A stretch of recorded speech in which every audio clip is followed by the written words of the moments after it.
तुमच्या मनाला फ्रेश करणारेच विचार शेवटपर्यंत पहा. नेतृत्व असं करा की सत्ता तुमची नसली तरी लोकांनी राजा मात्र तुम्हालाच म्हटले पाहिजे. चंदनपेक्षा वंदन जास्त शीतल आहे. योगी होण्यापेक्षा खूप उपयोगी होणे अधिक चांगला आहे. प्रभाव चांगला असण्यापेक्षा स्वभाव चांगला असणे महत्त्वाचे आहे. देह सर्वांचा सारखाच, फरक फक्त विचारांचा. या गोष्टी आयुष्यात एवढे नाव कमवा की लोक तुमच्याकडे पर्याय म्हणून नाही, एकमेव उपाय म्हणून पाहतील.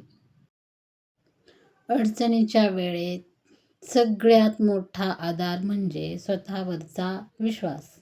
जो मंद म्हणून हास्य करतं, तुमच्या कानात प्रेमाने सांगत असतो, सगळं व्यवस्थित होईल. कोणीही तुमच्यासोबत नसेल तर घाबरून जाऊ नका, कारण उंच उडणारे गरुड हे कमीच असतात. निवडलेला रस्ताच जर इमानदारीचा व सुंदर असेल तर थकून जाण्याचा प्रश्न उरत नाही, भले सोबत कोणी असो किंवा नसो. जर यशाच्या गावाला जायचे असेल तर अपयशाच्या वाटेने प्रवास करावा लागेल. मनाचे दरवाजे नेहमी खुले ठेवा. ज्ञानाचा प्रकाश कुठून कधी येईल सांगता येत नाही. जीवनात चांगलं म्हणून होण्यापेक्षा एवढंच करा, चुकलं तेव्हा माफी मागा, अनु कोणी चुकलं तरी माफ करा. आपलं दुःख पाहून कोणी हसले तरी चालेल, पण आपण हसणं बघून कोणी दुःखी राहता कामा नये. आपल्या नीतीचे मालक बना, पण परिस्थितीचे गुलाम बनू नका.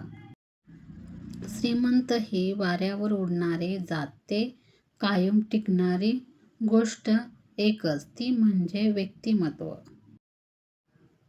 पाणी झाडाला आणि संवाद नात्याला पाहिजेच, तरच ते टिकतात, अन्यथा ते तुटतात. एक मुळापासून तर एक मनापासून. या जगात नाते तर सर्व जोडतात, पण नात्यापेक्षा विश्वासाला जास्त किंमत असते. आळशी माणूस शोध दिवसाची वाट बघत असतो आणि जो कष्ट करतो त्यासाठी प्रत्येक दिवस शुभ असतो. जेव्हा आपल्या भावना कोणाला समजत नसतात तेव्हा आपण स्वतःशी संवाद साधू लागतो. आपण शब्दांना स्पर्श करू शकत नाही, मात्र मनाला स्पर्श करण्याची ताकद शब्दात असते. एकमेकांसाठी जुने होऊनही जिथे बोलायची ओढ जराही कमी होत नाही, याला सुंदर नातं म्हणतात.